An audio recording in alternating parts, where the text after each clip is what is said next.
Bombastic side-eye, criminal offensive side-eye. Tapi bohong.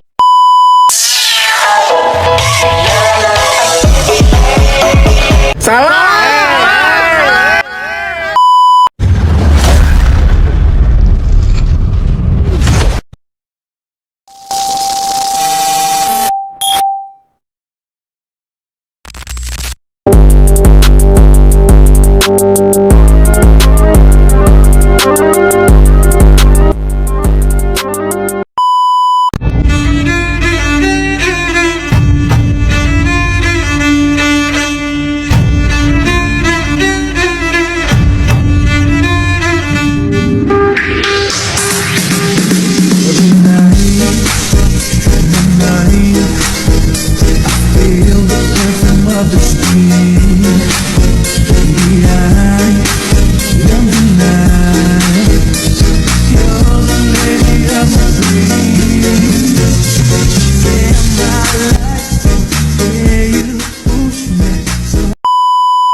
Mengapa penting bagi kita untuk memahami ilmu pemerintahan dalam sektor privat dan masyarakat?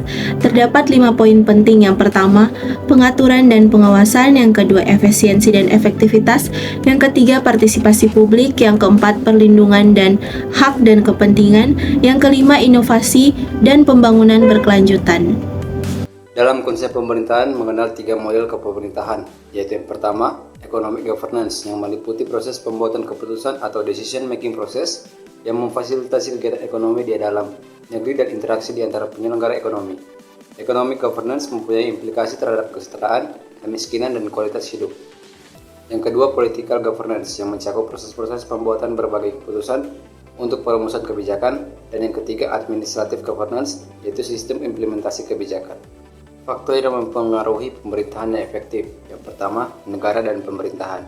Konsepsi kepemerintahan pada dasarnya adalah kegiatan kenegaraan, tapi lebih jauh dari itu, melibatkan pula sektor swasta dan kelembagaan masyarakat madani atau civil society organization. Yang kedua, sektor swasta.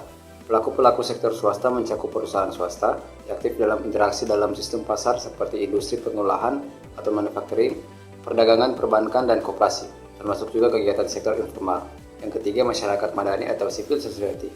Kelompok masyarakat dalam konteks kenegaraan pada dasarnya berada di antara atau di tengah-tengah antara pemerintah dan perseorangan yang mencakup baik perseorangan maupun kelompok masyarakat yang berinteraksi secara sosial, politik, dan ekonomi. Ilmu pemerintahan dalam sektor privat. Sektor privat adalah bagian dari sistem bisnis yang tergantung pada pasar, yang beroperasi berdasarkan permintaan dan harga. Pasar di sektor privat bersifat kompetitif dan usaha di sektor privat bertujuan untuk membuat keuntungan atau profit. Karakteristik yang dimiliki sektor privat: yang pertama, struktur organisasi. Yang kedua, venture kapitalis. Yang ketiga, asimetrik insentif. Yang keempat, pengawasan. Yang kelima, SDM. Yang keenam, sumber pengetahuan. Dan yang terakhir, rangnya waktu. Selanjutnya, ilmu pemerintahan dalam sektor masyarakat. Peran pemerintah dalam pengaturan kehidupan masyarakat adalah sebagai berikut. Yang pertama, melindungi masyarakat. Kedua, menjaga persyaratan dan kesatuan. Ketiga, melindungi kualitas kehidupan masyarakat. Keempat, mewujudkan keadilan dan pemerataan. Kelima, meningkatkan pelayanan dasar pendidikan. Keenam, menyediakan fasilitas pelayanan kesehatan. Ketujuh, menyediakan fasilitas sosial dan fasilitas umum yang layak. Dan yang kedelapan, mengatur dan mengurus sendiri urusan pemerintahan menurut asas otonomi dan tugas pembantuan. Tantangan dalam mengelola pemerintahan dalam sektor privat dan masyarakat. Yang pertama, pengimplementasian good governance. Yang kedua, pelayanan publik. Ketiga, komitmen pimpinan. Keempat, sumber daya.